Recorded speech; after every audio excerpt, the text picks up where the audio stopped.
Okay, guys, again, my name is Ferdinand R. Arca Jr., and we are here to discuss about the introduction to information assurance and security. So let's start the lesson by using a simple question. This is a basic scenario that you might be able to encounter. Okay? Quick question. Suppose you were visiting an e-commerce website such as your bank or stockbroker, etc., or let's say uh, a site where you put in your money. Kung sakasakali lang. Now, before you type highly sensitive information such as your credit card information, your account number, mga ganyan, you'd like to have some assurance that your information will be protected for sure. Diba? Minsan we are very hesitant when we do transactions online. We try to take a look at least twice to be able to assure that the money we are sending or the money that we are receiving and the information that we are giving on the specified platform, may it be with your phones, may it be with your computers, a website within the browser, you want some assurance that you are protected somehow. So the question is, do you have assurance when you try to do these things? And how can you know? Do you have the idea of information assurance and security as you process something over the internet, or if you're trying to process a payment over just a physical store using your credit card? So that is the question. So what security relevant things do you want to happen or not when you use such a website? Is there expectations, like for example, may threat ng may bomb threat kayong nababalitaan sa news, and then pumasok ka sa mall. So you will be expecting that the security will be tighter. May mga guards, chine-check yung bawat bags. Hindi lang basta yung para sinaswipe lang yung kung ano, a metal detector. Pero tinitingnan yung mga bags because you want to know that there is security on where you will be going because there are threats of or bomb threats all over the place. So ibig sabihin, ikaw alam mo sa sarili mo na may idea ka na, oy, secured to. Bahay nyo, paano mo malalaman na secured?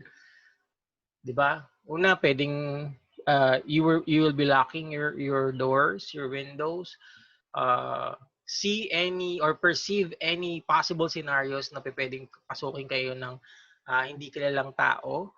Yung iba, either use pets such as dogs to be able to detect people who are not the dog will not be familiar with, so they will create noise to wake you up, guys, especially at night. So yung mga scenarios na yon, uh, yun yung mga bagay na hinahanap natin kapag we are thinking about a scenario that we want to be secured, diba?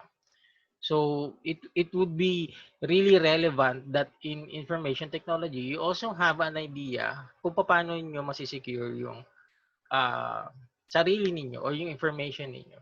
Like for example, yung project mo, kung meron kang project tapos gusto mo siyang i-submit, you will be assured that before you leave your house, you have a copy of the file or you have the flash drive. Pero, minsan kasi nakakalimutan natin na there is a tendency that if you have a flash drive, your flash drive can be corrupted. Diba? So, minsan yun yung problem eh. Okay, thought experiment. You might want privacy of your data. Protection against phishing, integrity of your data, authentication, authorization, confidentiality, non-repudiation, availability, or what else? What are the things that you think that should be done to assure your information? Okay, and what do you think are the things that fall in information assurance? Okay, tandaan, we are talking first for assurance regarding this discussion. According to the ISO standard, at madalas nyo itong gagamitin, ayon sa 9126-1, may iba't ibang version na ngayon, no? Pero before, kasi nadagdagan to eh, yung FERPs, yan yung tinatawag nating FERPs. Kapag gumawa kayo ng research, lagi nyong i-base na yung inyong software ay chinek using the standards such as functionality, usability, reliability, performance, and security.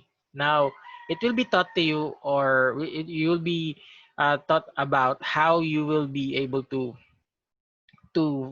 measure the software quality by using these categories, no? So ISO standard siya, ay International Standards Organization. They are the ones settings set the guidelines, who are the one who set the guidelines to be able to measure the quality of the software. So lahat supposedly dapat ng software na ginagamit natin ay dumadaan sa ganitong klase ng testing. Usually ginagawa to with the use of surveys. So magpapa-survey kayo, magtatanong kayo about, magbibigay kayo ng questions about the functionality of the system. Siguro mga 3 hanggang 5 question. Usability of the system, reliability, performance, and security. So those questions supposedly should lead with a high result para ma-approve yung sistema. Now remember, hindi natin ma-specify yung question kasi kanya-kanya sila ng function. So ibig sabihin iba-iba yung mga software na yung software questions na itatanong nyo sa kanila. Like for example, sa functionality. Kung ang system mo ay inventory, then magtatanong ko sa kanya about the ability to record the products. Kung yan ay naman ay attendance, is it able to scan the RFID of the students or the employees? Or kung salary yan, then it should be able to compute the proper salary and also compute for the deductions. So, kanya-kanyang question depende dun sa klase ng software na meron kayo. Okay, so which of the following do you think apply to information assurance based on what we have seen so far? No, so assurance is you have this thing that you feel that you are reminded that everything will be okay. Parang ganun yung kasi yung dating. Okay, information in computer terms may tend to be, ang ibig sabihin ng information ay it is something that is useful. It is something that should be gathered. And it is the result of processing data in a computer. Okay? So assurance, on the other hand, means the positive declaration intended to give confidence or a promise. So there's this feeling na pag sinabi mong assured ka, wala kang kakaba-kaba. Okay? So when the people who uses our software, especially when there are transactions being done, they should be feeling this by the way they are processing things, but the way they are seeing things. If the person does not have any information about what they are doing, you should be able to inform that person regarding what is currently happening. Doon nagiging user-friendly yung mga software. If you're just trying to, let's say, ikaw ay nagbibigay lang ng serbisyo pero hindi mo naman na nabibigyan ng notification yung mga customer mo about what is currently happening, hindi siya informative, then that could be a markdown dun sa software quality mo kasi dapat siya user friendly, di ba? Okay, so what is the meaning of information assurance? Information assurance is the study of how you protect your information. Okay, the information could not just be what you know, but also where it is stored. Okay, so you protect it from destruction, degradation, manipulation, and exploitation. So, but also how to recover should any of those happen. So we're not just talking about people who want to have the information exploited, destroyed, but also with a lot of things that could happen around the information. Like for example, kung kunyari meron kang server sa bahay pero mababa pala yung lugar nyo, binabaha pala kayo, you should be able to plan ahead to be able to assure that the information that you have in your server could be recovered as well. So kunyari sa napag-usapan nga natin dun sa course objective natin na kung sakasakali mo magkasunog in some places, paano natin masisecure na information natin is okay? Kung ang ginagawa ng Facebook ay may iba't iba silang klase ng server at yung mga information ninyo ay nakasave sa iba't ibang server, how are we assured na walang nakaka-tap in dun sa ating mga information na yon? So usually meron tayong mga rules and guidelines to follow to be able to assure ourselves that the information that we have is secured. Kasi meron tayong terms and agreement, di ba? So may mga party doon na pwede kang, ikaw yung may control, sila yung may control, ito hanggang dito yung right mo to be able to, protect yourself or your information. Okay, aspect of information that needs protection. Number one is the availability. It should be available at any given time since it is your information. So the access for data is there. But you do not want unauthorized people to access your data without your permission. Diba? So, dito nag-a-apply yung sa forgot password. Sa forgot password, mga sir, hindi pa pwede na sa database mo, nakikita mo siya kahit ikaw yung admin. Okay? Kasi, yung password, karapatan ng user yon na siya lang dapat yung makakita. Pwedeng magbigay ka ng default password na tulad ng ginagawa ng ICI sa umpisa. Pero supposedly dapat ang idea natin diyan is pag ikaw nag-sign up, kasi sa atin ibang setting natin, school ang setting natin eh.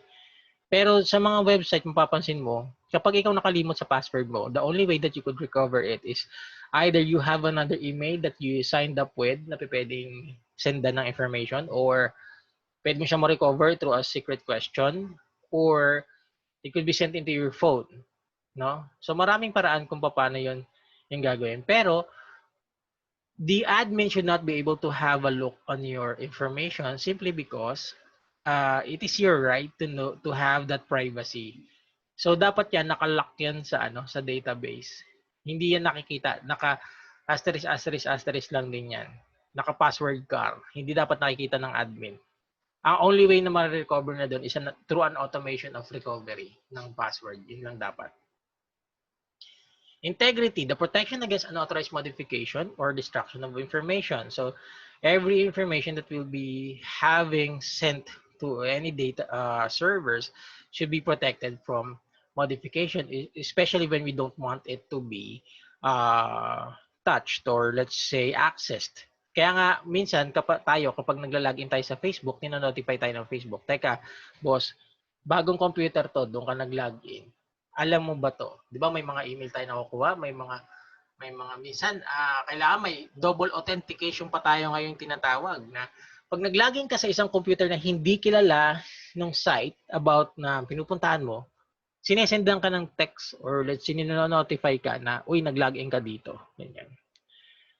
Confidentiality. We are assured that the information is not getting out or not getting leaked. Ang problem natin diyan tulad sa Facebook or some application, naa-allow ng Facebook yung ibang application na ginagamit natin to be able to be used for the function of using some application inside. So para bang may third party software yung Facebook na ina-allow na makuha yung information mo. Like for example, yung mga sino sa friends mo ang mapapangasawa mo in the next 5 years? Sino yung sa friends mo yung may secret crush ka?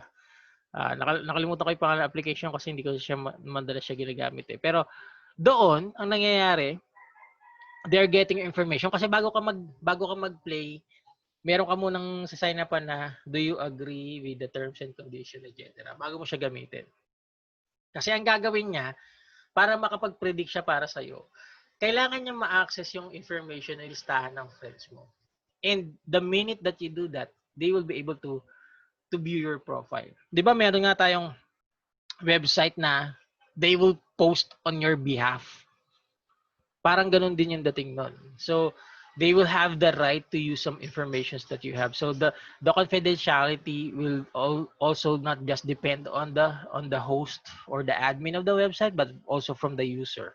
So if you use that, then you allowed some third-party software to actually use your information.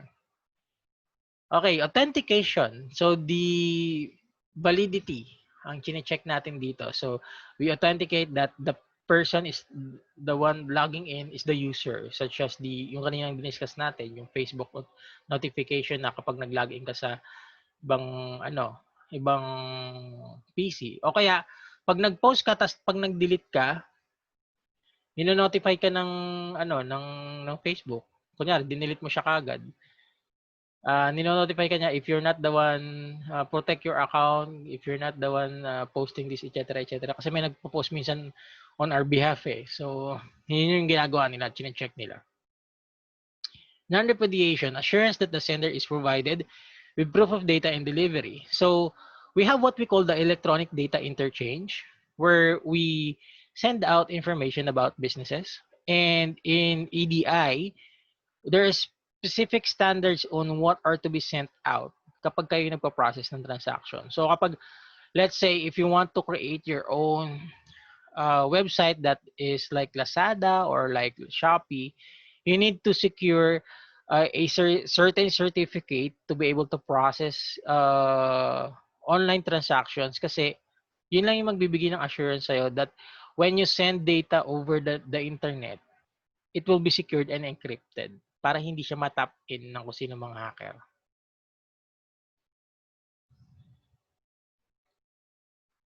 Okay. So according to Deborah Herman, there were iba't ibang klase ng view to on information assurance.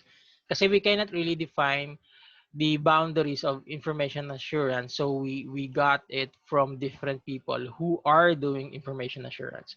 So according to Deborah Herman, meron tayong engineering domains on how we do provide security. So number one, there is what we call physical security. Number two, there is personal security. Number three, there is IT security. And there is number four, which is operational security. So magkakaiba yung mga yan, no? Pag sinabi nating physical, ito yung actual na lugar kung nasan ka. Is it locked in? Is the server or the information locked in? Is it in a cabinet? No? Kasi when we talk about information, hindi agad lahat para bang computerized system yung tinutukoy natin. So, ibig sabihin, it could be a set of logbooks that they are using. Okay? Personal security. Are the people within your area someone to actually protect, or are they users that has limitations in terms of accessing the site? Pwede kasing ganun. Then we have the IT security. IT security deals with what we actually have on the technology side. Okay? So pwedeng yan yung mga antivirus, yan yung mga certificate na tinatawag natin kanina, no? Then operational security is we tend about how do we process the information. Is there guidelines on how we process those informations to be able to be secured? So pakita natin yung mga samples natin dito para malaman kung ano yung mga possible nating ilagay sa kanya. So let's match. Enforcing hard to guess password. Saan siya pwedeng mapunta? Encrypting your hard drive. Saan siya pwedeng mapunta? Is it going to be physical, personal, IT security, or operational security? Okay. Doon po sa chat box natin, tanongin muna natin. Magtanong tayo ng at least dalawa. Okay? Sa chat box po. Tatanungin ko po si Miss Famorcan. Paki-chat na lang po yung sagot. Yung locking sensitive documents in a safe. Saan po kaya siya mapupunta, Miss Famorcan? Is it going to be a physical, personal, IT, or operational? Paki-type po dun sa ating chat box, ma'am.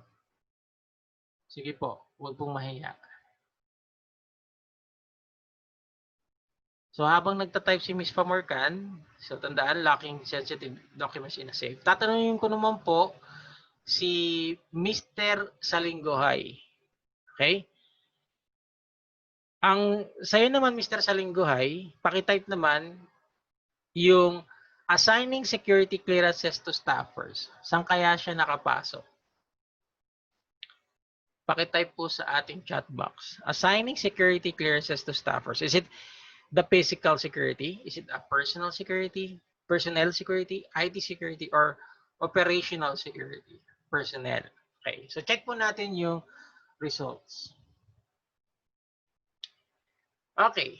So assigning security clearances to staffers came into operational security. So explain natin mamaya kung bakit. And then, sabi ni Ms. Famarkan, yung lacking sensitive documents in a safe comes to a personal security rin naman. Kaso, physical po kasi na nakalock yung document sa safe. So, siya ay in the physical security. Sabi nga natin, di ba kanina, nakalock ba yung bahay? Physical security yun. Okay? Ngayon, yung stationing a marine guard outside an embassy, that's a personal security. Siguro ang tanong, sir, bakit yung assigning security clearances to staffers napunta sa operational? Kasi po, in the operations, you allowed people to have accesses to information. Now, in the operational part, what you did was you restrict people from having certain levels of access para do sa information na yun. Di ba meron tayong mga user, may admin tayo dyan, may cashier tayo dyan, may clerk tayo dyan. Then yung mga users natin na yan, iba't iba rin naman yung na-access nila. Okay?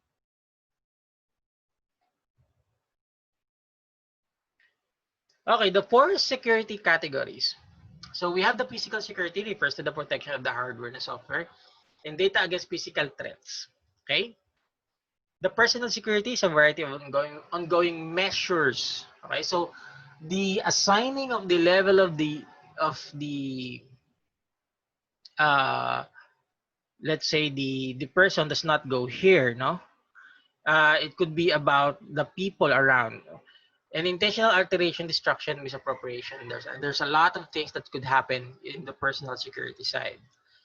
IT security is the inherent technical features. Okay, so if it's going to be about the system, then it's going to be an IT security. Operational security involves the implementation of standard operational security procedures. So, now, kung titingnan natin yung listahan natin ulit, even enforcing hard to guess passwords was in the operational security because it was a standard to be able to be it is a procedure that you need to follow to be able to secure the information. Kasi hindi mo pwede na, alam mo yan yung sa mga websites kapag tayo ay, let's say, nagre-require na, okay, sa password natin kailangan may limang characters yan, may uppercase, may lowercase, may number, may special character. So, yung mga yun, measures of operation din naman yun. Pero it's a security procedure rin naman. No? Okay. Let's go with another view. This is regarding Ragad's taxonomy. According to him, we have 5 continuously interacting components. So we have activities, people, data, technology, and networks. Okay? So explain natin sila. So for levels pala to. For Ragad, merong link dun sa activities, people, data, technology, and networks. So when you try to check how you will be able to assure the security or the assurance of information, you think about these 5 components, no? So when we talk about technology, we're talking about not just the physical part, but also the idea. Kasi yung activities, alam natin yan. Like, for example, logging into the system or making backups, etc. Then we also have the people, which are the users. The data is the actual information that we have on the database.